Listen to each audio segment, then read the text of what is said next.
Why do so many couples over 40 struggle? It can't just be the stress. It can't be bad communication 100%. What it is it's hormones. Hi everybody, we are Mike and Brenda Baker, and today we are going to talk about marriage, midlife, and hormones. So, contrary to popular belief, everybody thinks that premenopause or perimenopause, as it's known, only affects women 40 and over. And in our research, we found that it's starting to affect women all the way up to 35. So, or all the way down to 35, okay? So you've got all of these issues that surround perimenopause and marriage, right? And so how do you survive perimenopause? And what's more, I'm sure you're looking at me saying, Mike, why are you talking to me about perimenopause? You're not a woman. Well, you're right. I'm not a woman. However, I am married to a woman who has gone through perimenopause, and is still in it. And we had the exact same struggles that you did. I don't ever want it to seem like we're just, immune to all of, marriage problems and remarriage problems. We suffer with those things the same way you do. The difference is probably in how we deal with it. And that's what we're going to talk about today. Yeah, so you might be asking yourself, well, I am not to that point. I'm in my earlier 20s, and you're here to talk, you want to hear more about blended families. We're getting to that, okay? It's still important that you watch this video because it will arm you and help you when you're older, okay? So, all is not lost. I guess that's our first point is even if you're a woman and you feel like you're crazy, you feel like you're out of your mind, you feel like all of these things are happening and you get upset really fast, it's like the beginning of your journey in the monthly visitor, if you know what I mean. It's like it's happening all over again. I personally experienced a lot of different issues. Now, my story might be a little different than yours. I did take a very strong birth control when I was married to my first husband. The reason being is I knew I did not want to have any more children with that idiot. I'll stop there with that. But okay, so because I chose that, now I know what I didn't know then is that it really created an issue for me now. So back in 2018, later 2018, I started having some problems. I'm not going to go into the nitty-gritty of what the problems were, but all of a sudden I went from super happy and grateful for my life, a very staunch Christian, to this person that I didn't even understand. All of a sudden I was crabby about things that I didn't normally get crabby about. All of a sudden I was feeling very crazy. I felt like something was inside me that was a foreign demon or something, and I needed to be exorcised or something. Anyways, exorcist? Exercise. Okay. Yeah. I thought I had a demon, honestly. It came out of nowhere, it felt like, and it had a cascading effect. And so a lot of changes were also happening in our family and in our, in our life. Our youngest son was graduating from high school and he was going to be moving on into his next phase. We had some problems with one of my stepsons. And so that was really hard. We had some other family drama that came about.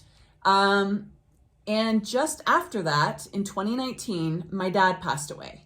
And this is after a long battle with MS. Okay, so I'm just giving you the background so you can kind of understand different things that were happening at the time.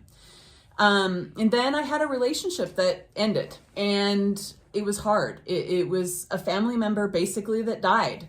But it wasn't somebody who died. That was later on. But my point is that all of these things were happening. And so I was grieving a lot of different things at the same time. So I kind of always thought, okay, it's just because of that. And then once I get through that, I'll be fine, right? You as women, I think that we really tend to tell ourselves and coach ourselves along in maybe a negative way. we're always pushing it off to something else. Now, I don't like doctors. I'll be honest with you. I don't like them at all.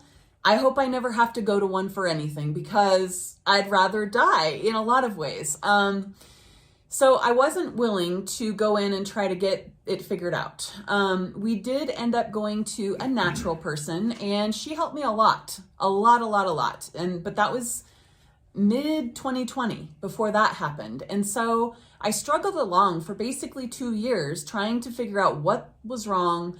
I had weird breakouts. All fragrances were bothering me. I could barely wear makeup, and I love makeup, okay?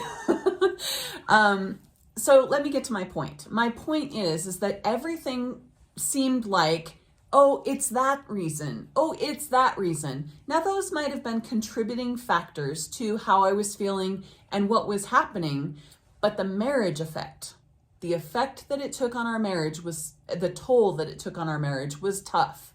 It was tough for me because I felt very disconnected.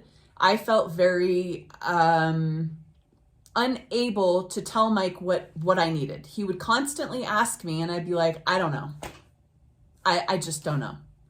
And that put us into a situation where I wasn't talking to him, so he wasn't able to really fully help me. And so I really felt alone. Now, there were other factors in that as well. And so that's why I gave you all the backstory. Now, if I would have known then, and you're always going to hear things like this, but I can tell you with my full heart, if I would have known then what I know now about health and about diet and about all of that, and I've been looking into those things for years and years and years, but this was not information that I had. Yeah. And we're going to talk about that in the third point. But if I would have known then what I know now and have known for the last 2 years, I could have made this transition much easier on myself. So this is why we're making this video. We want you to be able to be in your blended marriage and have your marriage after 40 be something that you can, that you're a beacon of hope to other people who are struggling, okay? We want your blended family to be in the best shape that it can be and your remarriage really be strong. And so that's why we're talking about this today. Is there anything I missed in that? I'm going to be very transparent and very blunt. In our marriage, we've had a couple of difficult times. Yeah. I'd say the primary difficult time was when my oldest son pulled some shenanigans, and it didn't separate us as a couple, but it separated us as people. In the fact, we were never separated. We never divorced, nothing like that. When I never left the house, she never left the house. Yeah. But we were very divided on what was going on. Very divided. But the point is we came back around. So this would have been the second most trying thing on our marriage. Yeah. Was when she started going through this, because to be honest, and if you're okay with it, I'll just move into point two. Go ahead. Here's what men need to remember. That woman that you look at who you think scorns you, that's my big word for the day, who you think hates you, who you think suddenly is just, what is going on? I don't know her. No, that is still the girl you married. She is still in there. And you've heard me say this 1,000,000 times, and I will say it 1,000,000 more times. Nobody thinks at the altar about what it means for better or for worse, because everybody's smiling on that day and they think it's always going to be this happy. It's not. It is about choices. You must choose each other every day. That's what this is about. So what am I saying? What I'm saying is my wife suddenly didn't like me anymore. Can I interject? Yeah. It wasn't that I didn't like him. But that was the appearance. Yeah. Okay. And we have done a lot to be able to keep our marriage together, move through any challenges, weekly date nights. This was out of left field, to be honest.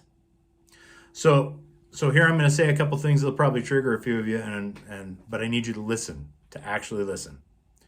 Okay, when men, we've talked about sex before, I'm going to talk about it right now. When men need sex, it's because they need connection with you. Okay, it's not that we're just looking to get off, although it might seem that way, because some dudes they just don't communicate it well, all right? But ultimately, it's about connecting. It's about connecting in the relationship. And scripturally speaking, that's exactly what sex is, connection. Yep. All right? It says don't defile the marriage bed. Why? Because that connection is important.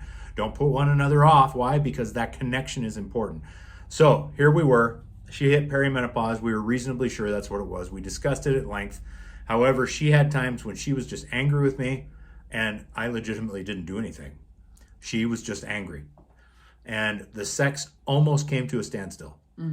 And that caused yet other problems. It wasn't because she didn't like me, but I took it that way, because why wouldn't I take it that way? So what I'm telling you guys is it's not abnormal for you to suddenly feel like your wife doesn't like you. What is your problem? That is a normal reaction. And the wife needs to understand that we don't just throw that out there. That's how we feel. If we say it's like you don't like me, and you're like, of course I like you. No, of course to you, not of course to us. Yeah.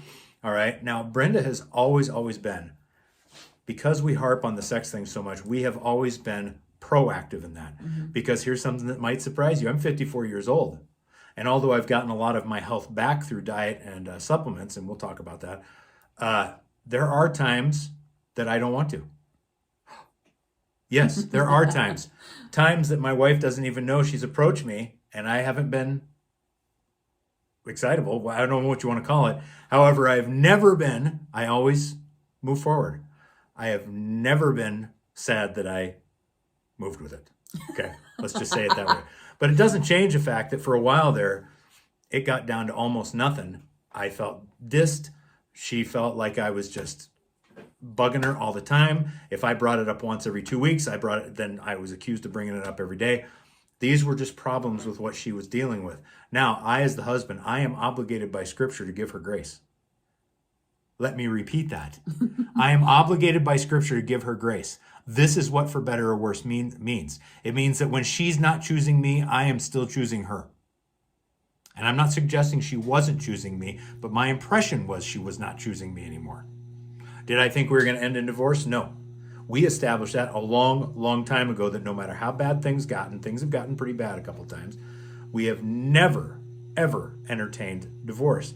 Perimenopause brings in a whole chemical deal there that is now affecting it at a relational level. So I get it for the men, and I also get it for the women. What I have seen in couples and what we have seen together is that the woman, unfortunately, in this society where feminism is so highly pushed, and just let me say on the side here, you can't be a feminist and a Christian. Yes. Christianity is not conducive with feminism. So I wouldn't challenge you to challenge me. I would challenge you to go back to Scripture and make sure you've got solid footing if that's what you think. So with that, we knew that both of us were going to have to give. I was going to have to give a lot more patience and back up. And at the same time, she was going to have to move forward even though she didn't feel like she wanted to. And over time, we got it fixed. Now, men, listen up. I did what men do best. I went to books, I went to Google, I went to wherever I could to study this thing and see what was going on. I knew that my wife had gene breaks. I knew that she had was it a MTFHR? I knew she had that gene break, and I knew it could affect her adversely. And so I started studying gene breaks. I came across more information. I literally took her off of the B vitamin she was taking and put her on a new B vitamin that I had researched, and no joke, 24 hours, night and day on how she felt. Are we moving into point 3 then? Yeah, we can move into point 3. Okay, so before we move into point 3, I just want to tell you, we're not dietitians, we're not doctors, this is not medical advice. Nope. What we're telling you is what we have personally dealt with. We have encouraged other people to take the same steps. You do what you feel is right for you, but do research these things and at least take the time to come to somewhat of a more educated decision. Don't just say, oh, I don't need to do that. I'm fine. I'm healthy, blah, blah, blah. We're telling you, it is our belief that these things, your marriage, could be so much easier if you would just do the things that you need to do. But it starts with research. So we're telling you, go research what we're saying. These are the things that we have found work great for ourselves. Yeah, and a few because others. because really we're talking about, marriage after 40 does not have to be as difficult if you go in with eyes wide open. Yeah. All right. So, yes, she's right. We're not all those things. What are we? We are qualified to tell you believe nothing and study it yourself. Yep. If you see a claim and question it before you just jump on the train, no matter how much sense it makes to you. So the B vitamin is just an example. It wasn't the only supplement that I changed for her. No. It got to the point where she feels, I'm not going to say 100%. What percentage would you give it now? I would say 95. 95% better than she did. Yeah. Okay, due to other supplements. At one point, she finally looked at me and she was feeling so much better. She said, Mike, I don't care what it is. If you tell me to take it, I'm going to take it. And so that was kind of how we got to where we're at now. Because he's the researcher. I don't love it unless I am trying to understand something or something like that. Yeah. But you gotta take some leaps of faith out there and ask God to help you find these things. He will.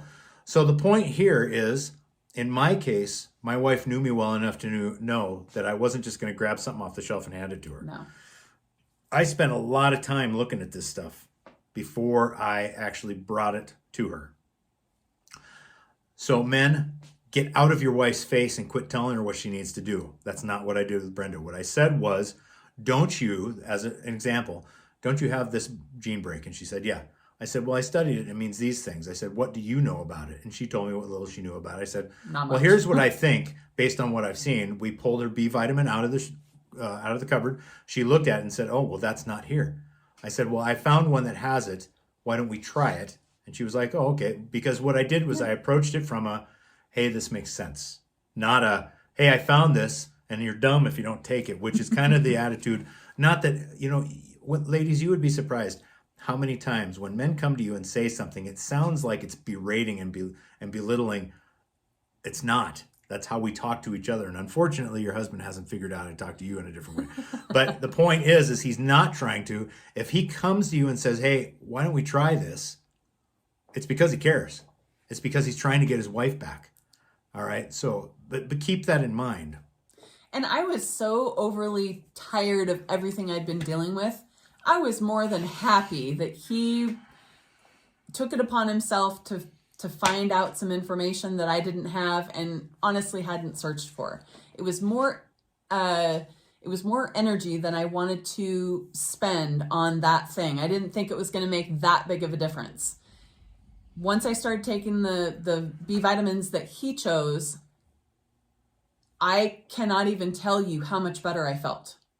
I was no longer sluggish. And this is day one. Now, my body is extremely sensitive to things. So if something gets changed, I notice right away if it's going to work or not. It's just how my body is. I will say this.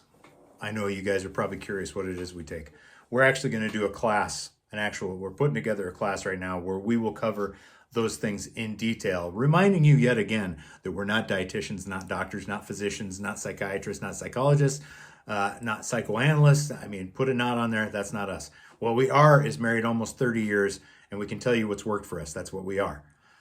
So I know it's not popular with a lot. It's very popular with some people, not very popular with other people, but this is what we chose to do. We went on the carnivore diet. That was game-changing on a level that I'm just not going to go into here. On top of that, the supplements were tremendous. Okay. And like I said, we'll cover that in the class. But the point is we have been taking active steps, not her only, but both of us have been taking active steps towards healing. There's no reason that because we're in our 50s that this has got to fall apart and that we have to be a silver divorce, because those are ridiculous. And we'll talk about those at a different time. But I mean, keeping intimacy alive after 40 is totally possible. Did we restore that part? Oh yeah. Is it perfect? No, you heard her say 95%. 95%? Yeah, 95%. There are still nights, there are still days where I have some issues and still days where she still has some issues. But what we're doing overall has dramatically improved our quality of life. Now we're working on mindset. And really, if that's something that you need to work on as well, let me remind you that being mediocre is not scriptural either. Or at least let me back up. being or thinking to yourself it's okay to be mediocre is not what Christ taught. It wasn't who he was either. Yeah, you can go back and look. We'll cover that later too. Anyway. Yeah. And so, perimenopause and marriage do not have to be this horrible, treacherous time where you're just basically, putting one brick foot in front of the other. It can work. You just have to do the research. You've got to, you got to do some stuff, but they're very easy to change. These are easy changes that we've made, and they have made such a difference. I'm still shocked, and we've been on this journey now for 2.5 years. Yeah. Basically. Well, the supplement started about 2.5 years ago. The carnivore diet started about 2 years ago. Well, the right supplements it's 2 years is what ago. I meant. I was on supplements prior to that, but they were not the right ones. They weren't working great. Now, I do want to put something in there. Some of you are going to say, well, I've been studying health and wellness for... Okay, so were we. We've been studying health and wellness for 20 years. Some of the information I came across, I had never seen before. Yep. Never think that, I know that. Always go back in and look. I was shocked at what I found, thinking, I've been studying this stuff for 20 years. I don't understand how I missed this, but it doesn't matter. I found it. So. Right. Are you done? Is that all? Yes. Okay, so we hope that this video, although unconventional, really helped you to kind of start thinking about some things that you could change today. They're easy changes. You're totally able to do them. It's just a matter of, will you? Will you do it for your spouse? I wish I would have known these things then, but we do now. So we're sharing them with you because we care about how your remarriage goes and how your blended family comes together. So with that, we will see you again next time. Bye.